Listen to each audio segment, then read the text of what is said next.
आज की एक्सप्लेनेशन शुरू करने से पहले यदि आप लाइव गेमिंग देखना पसंद करते हो तो मेरे गेमिंग चैनल को सब्सक्राइब करना ना भूले, क्योंकि मैं बहुत ही जल्द लाइव स्ट्रीम करने वाला हूँ जहाँ पर मैं अलग अलग तरह की गेम की लाइव स्ट्रीम करूंगा। इसलिए मेरे गेमिंग चैनल को सपोर्ट करने के लिए सब्सक्राइब जरूर करें, जिसका लिंक मैंने डिस्क्रिप्शन और पिन कमेंट में मेंशन किया है। तो चलिए अब शुरुआत करते हैं मूवी के एक्सप्लेनेशन से।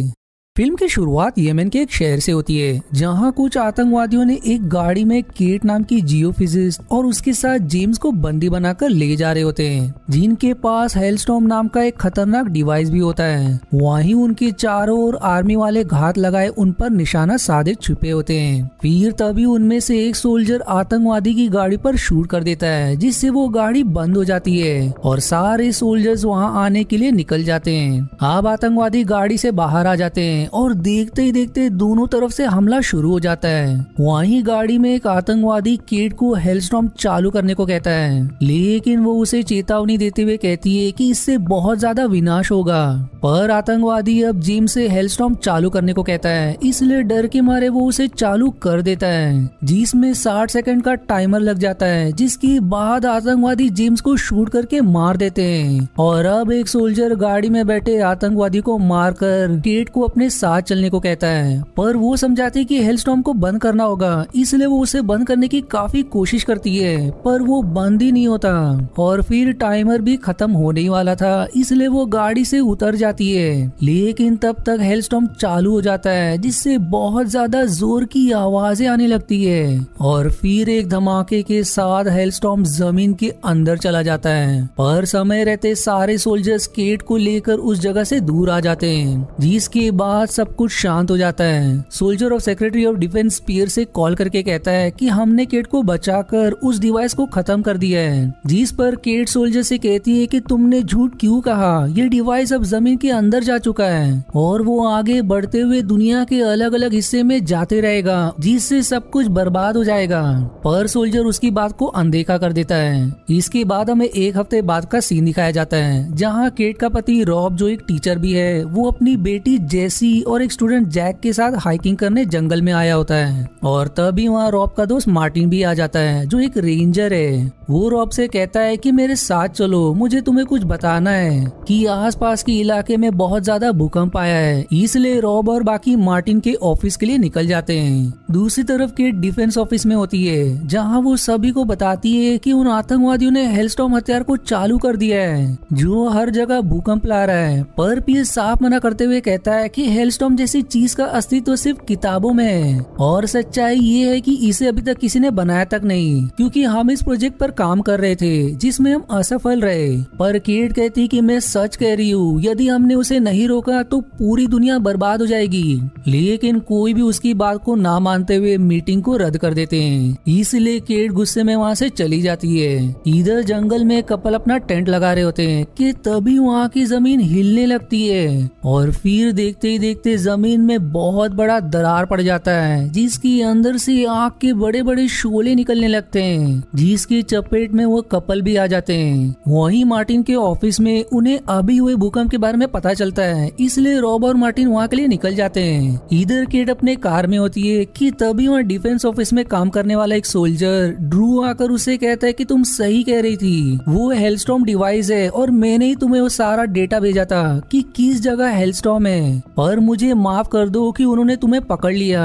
इन सब के पीछे पियर्स है, उसने झूठ कहा कि प्रोजेक्ट असफल रहा था, बल्कि उसी ने हेलस्टॉर्म बनाकर आतंकवादियों को भेज दिया। जिस पर केट कहती कि यदि हम ये किसी को जाकर सीधे कहेंगे तो कोई हम पर विश्वास नहीं करेगा, इसलिए तुम्हें सर्वर हैक करके इस डील की इंफॉर्मेशन निकालनी होगी। जिस पर ड्रू मान जाता है। अब वहीं देखते देखते हेलस्टॉर्म डिवाइस पेरिस में आ गया होता है और उसकी जमीन के नीचे से गुजरने के बाद पूरा पेरिस शहर भी बर्बाद हो जाता है। फिर अगले सीन में रॉब और मार्टिन दोनों उस जगह के पास आते हैं जहां उस कपल की मृत्यु हुई थी और अब भी उन दरारों से आग निकल रही होती है, जिसके कारण दोनों वहां से वापस ऑफिस में आ जाते हैं, जहां केट भी मौजूद होती है। और फिर उन्हें न्यूज से पता चलता है कि पूरा पेरिस बर्बाद हो चुका है। इधर ड्रू ऑफिस के बाथरूम में आकर अपनी दोस्त को फोन करके कहता है कि मुझे एक पेन ड्राइव की जरूरत है जिसमें वायरस होना चाहिए, ताकि उस पेन ड्राइव के जरिए मैं यहाँ के सर्वर को हैक कर सकूं, पर उस पेन ड्राइव को टिफिन के डब्बे में छिपा कर भेजना ताकि किसी को पता ना चले, जिस पर वो मान जाती है। अब कुछ समय बाद वो टिफिन लेकर ऑफिस आती है और ड्रू उस टिफिन को लेकर ऑफिस के अंदर जाता है, जहाँ गार्ड उसे पकड़कर उसका टिफिन चेक करते हैं, जिसमें उसे सिर्फ सूप मिलता है, इसलिए वो उसे जाने देता है। वहीं मार्टिन के ऑफिस में जेसी और जैक दोनों अपना सामान गाड़ी में डाल रहे होते हैं और ऑफिस के अंदर केट उन भूकंप की रीडिंग की जांच कर रही होती है।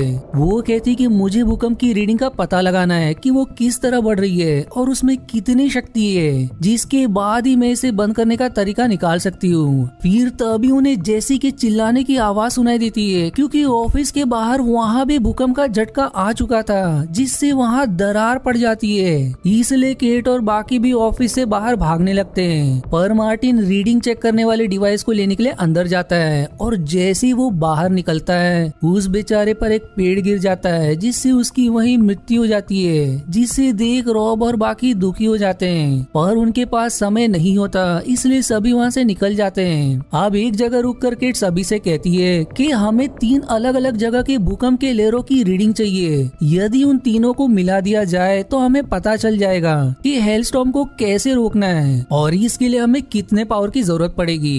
दूसरी तरफ डिफेंस ऑफिस में ड्रू जैसे तैसे सभी से छिपकर सर्वर में वायरस डालने में सफल हो जाता है, जिससे सारा सर्वर क्रैश हो जाता है। वहीं भूकंप दुनिया भर के अलग अलग हिस्से में पहुंच चुका होता है और जहां भी वो जाता है सब कुछ बर्बाद कर देता है। इधर केट और बाकी एक जगह रीडिंग चेक करने वाला डिवाइस लगाकर बैठे होते हैं, ताकि वहां जैसे ही भूकंप आए उसकी रीडिंग का पता चल सके।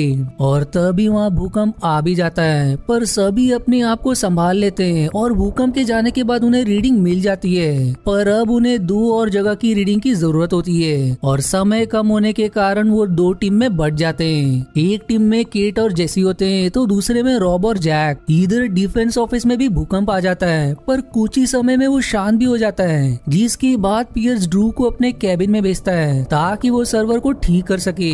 इसलिए वो कैबिन में आकर ड्रू का सारा डेटा निकालने की कोशिश करता है, जिसमें भाग्य से वो सफल भी हो जाता है और सारा डेटा वो केट को सेंड कर देता है। जिसके बाद वो लैपटॉप लेकर केबिन से बाहर आ जाता है, जहाँ पियर्स उससे पूछता है कि तुम कहाँ जा रहे हो, जिस पर वो बहाना करता है कि मैं बाथरूम जा रहा हूँ। पर पियर्स कड़क जवाब देता है कि वहाँ लैपटॉप की जरूरत नहीं पड़ती, जो सुनकर ड्रू के पसीने छूटने लगते हैं और फिर वो बेचारा डर के मारे वहाँ से भागने लगता है, जिस पर फिर गार्ड्स उसके पीछे पड़ जाते हैं। पर जैसे ही वो ऑफिस के गेट के पास पहुँचता है, एक गार्ड उसके मुंह पर मारकर उसे धाराशायी कर देता है, जिसके बाद सभी उसे पकड़ लेते हैं। इधर केट और जेसी रीडिंग ढूंढ रहे होते हैं, वहीं जैक और रॉब भी रीडिंग की तलाश में होते हैं और तभी वहाँ भी बहुत जोर का भूकंप का झटका आ जाता है। जेसी फिर केट को चलने के लिए कहती है, लेकिन वो रीडिंग लिए बगैर नहीं जा सकती, इसलिए वो जैसे तैसे रीडिंग लेकर वहाँ से निकल जाती है। वहीं इस तरफ रॉब और जैक भी रीडिंग लेकर वहाँ से निकल जाते हैं। अब केट अपना लैपटॉप चेक करती है, जिसमें उसे ड्रू का भेजा हुआ डेटा मिलता है, जिसे देखकर वो खुश हो जाती है। जिसके बाद वो दोनों रॉब और जैक को ढूंढने निकल जाते हैं। वहीं वो दोनों भी उन्हें ही ढूंढ रहे थे और थोड़ी दूर आने के बाद सभी एक साथ मिल जाते हैं। अब केट सारी रीडिंग को मिलाकर सभी से कहती है कि हेलस्टॉर्म यहीं आ रहा है और इसे रोकने के लिए हमें एक बॉम्ब की जरूरत पड़ेगी, जो 1 किलो टन का धमाका कर सके,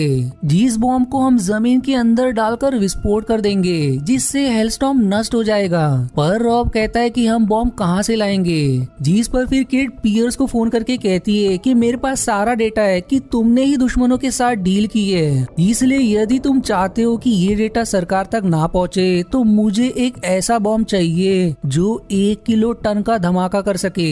जिस पर पियर्स को ना चाहते हुए भी उसकी बात माननी पड़ती है। अब कुछ समय बाद केट और बाकियों के पास एक हेलीकॉप्टर आता है, जिसमें बॉम्ब और कुछ सोल्जर्स होते हैं। केट सभी सोल्जर से कहती है कि यहाँ से थोड़ी ही दूर एक गुफा है, हम उसके अंदर जाकर बॉम्ब रख देंगे। पर तभी वहाँ भूकंप आने लगता है, इसलिए एक सोल्जर जेसी को बॉम्ब का एक्टिवेशन बटन देकर कहता है कि जब तुम बोलो तब इसे दबा देना।